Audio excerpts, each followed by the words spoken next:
We are just about going into one issue that has been on the lips of many in the last few years, looking at the fact that Ghana has issues with its energy sector.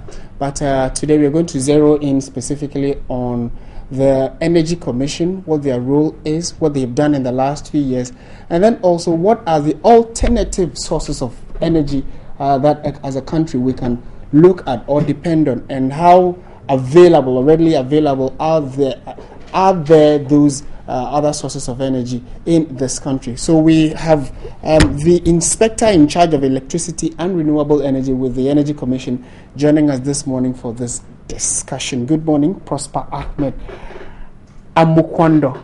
Good morning. Hi. Good morning to your cherished viewers. Good. And thanks for having me.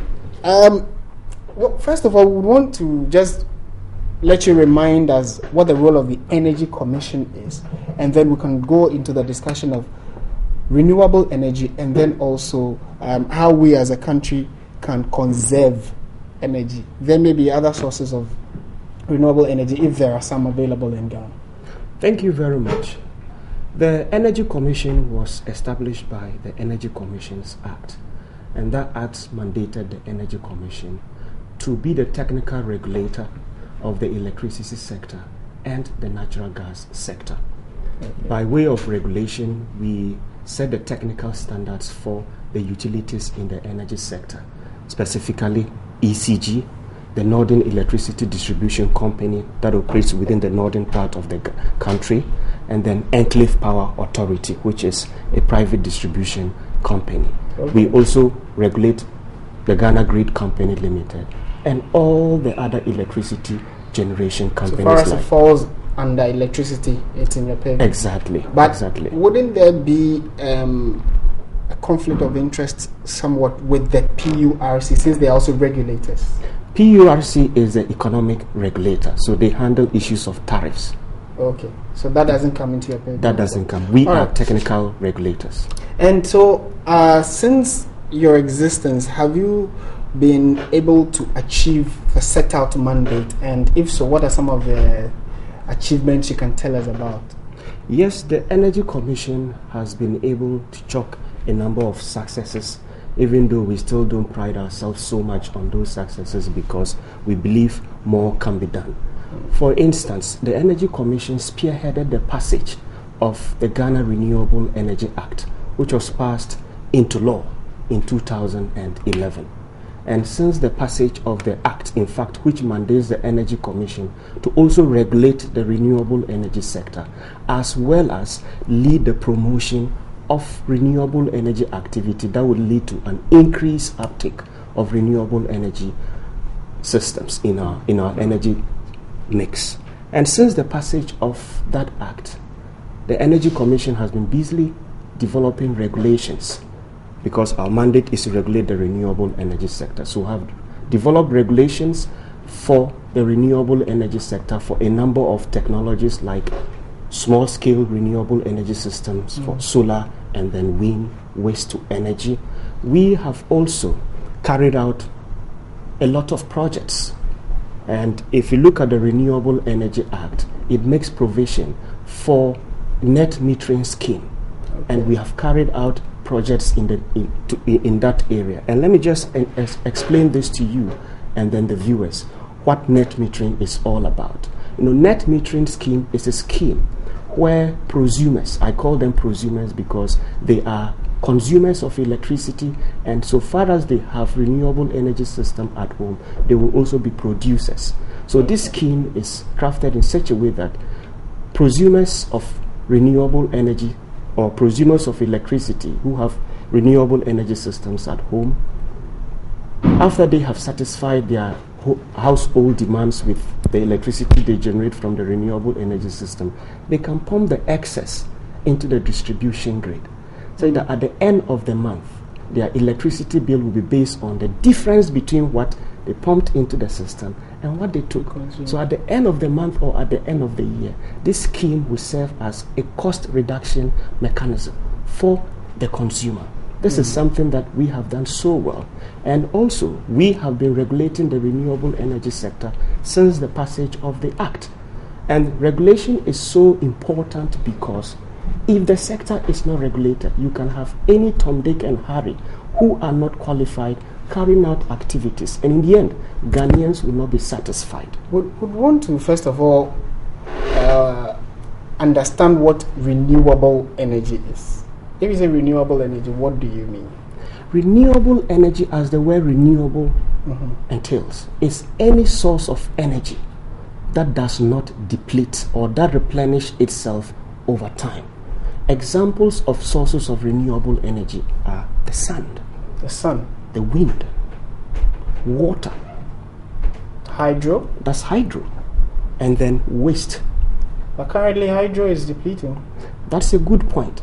That is why, according to our Renewable Energy Act, hydro resources, which are more than 100 megawatts, are not defined as renewables.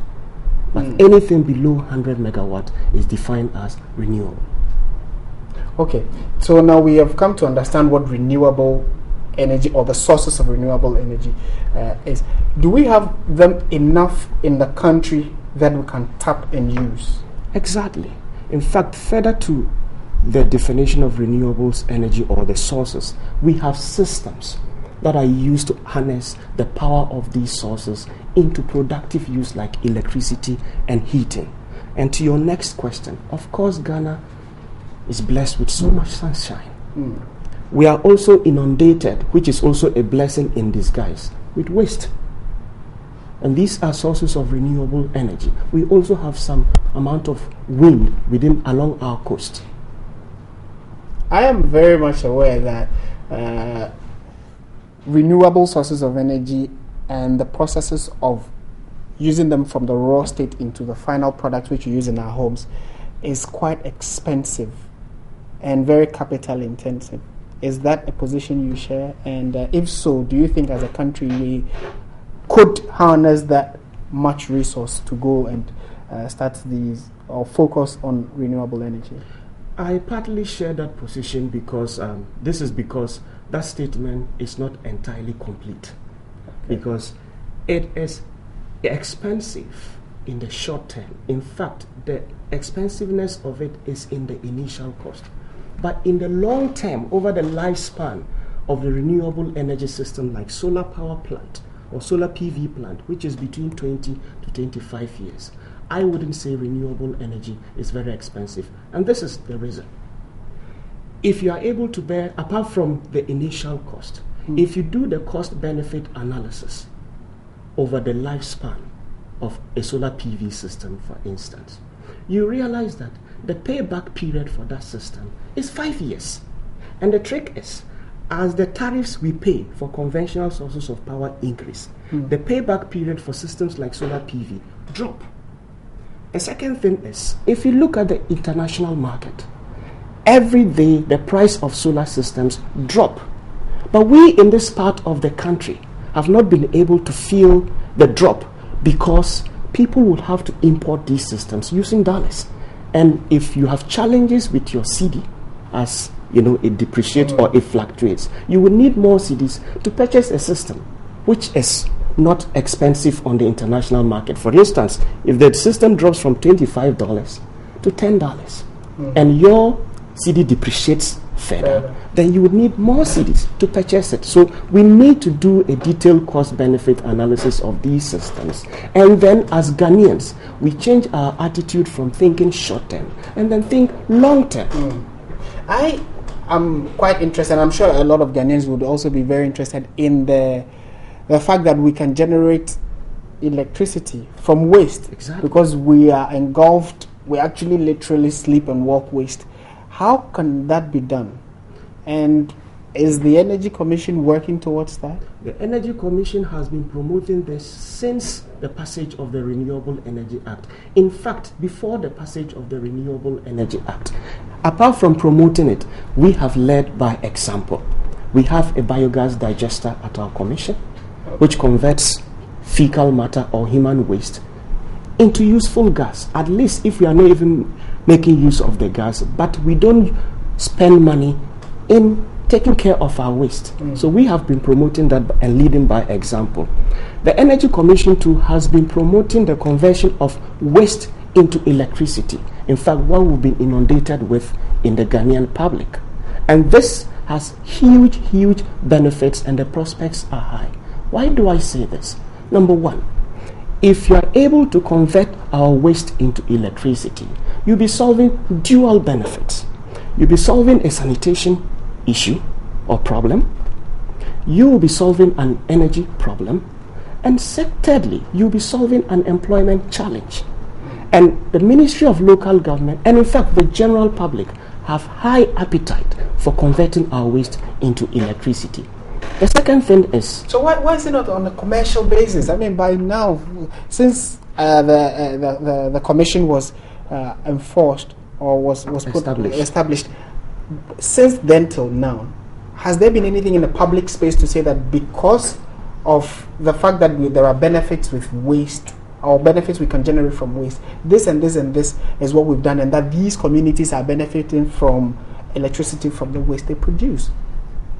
Yes, that's a good question that you have asked. We have been carrying out all these activities, but we've been doing it at a low key. But we have realized that, look, it is about time that we educated the public on a broader platform, on a wider platform. That is why the Energy Commission has instituted a fair, which we call the first ever Ghana Renewable Energy Fair, which will be a platform for information dissemination and also a platform for greater collaboration among all the stakeholders in the energy sector. And interestingly, including the media, because you are our partner to educating the public about what is possible technologically and the incentives and opportunities that lie in the energy sector for Ghanaian entrepreneurs to cash in. We don't have to wait and let the foreigners come and take advantage of all the opportunities that we have in the country that we see as challenges. Right. We'll look at, we'll get details in the latter part of this interview, details of the fair that is coming. But what kind of waste can be used? Because our waste is seriously wasteful waste. Exactly. So what kind of waste can be used or converted into energy? We have organic waste, that's fecal matter, which you can use to convert into gas. And you can use that gas for cooking. And if you are an operator of an abattoir, or you are a farmer who rears pigs, for instance, and also kills the pig and sells them, you can convert the waste you generate from an abattoir into gas by using a biogas digester. Use that gas to heat water. When you kill the pig, you can dress it. That is one aspect. And we have a case study currently in Keita. But one farmer who has a pig farm has an organic garden, which he uses the waste to generate gas. And the other important thing is the waste of the biogas digester, what we call slurry, can also be used as manure, as fertilizer for farming.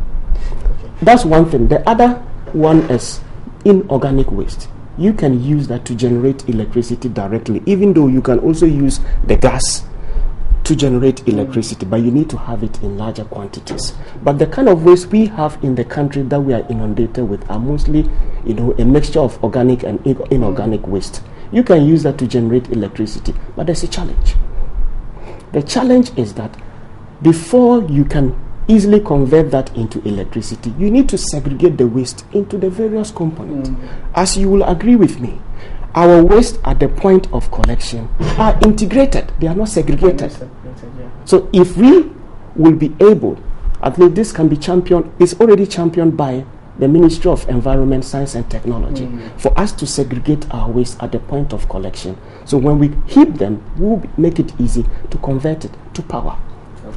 We have actually run out of time on this, but just tell us a bit about the fair, what time, where, and who's coming. Okay, the fair is happening at the international. It comes off tomorrow, that's 3rd of November, at the Accra International Conference Center, and to run from tomorrow till the 5th of November.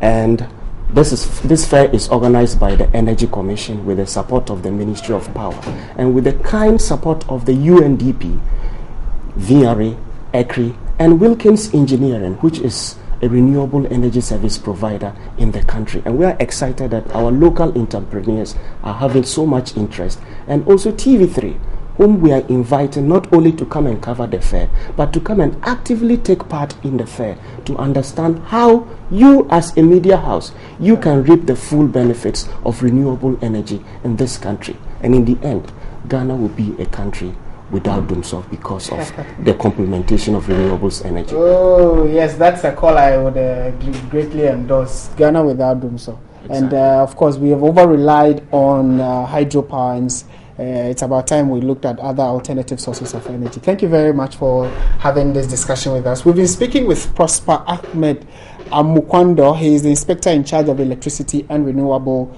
energy with the Ghana Energy Commission. Thank you very much for coming. Thank you for having me. And we will be there to give coverage to the commission, the fair, and then also we'll bring a high-powered delegation to come in. I hope to see you there. Thank you very much.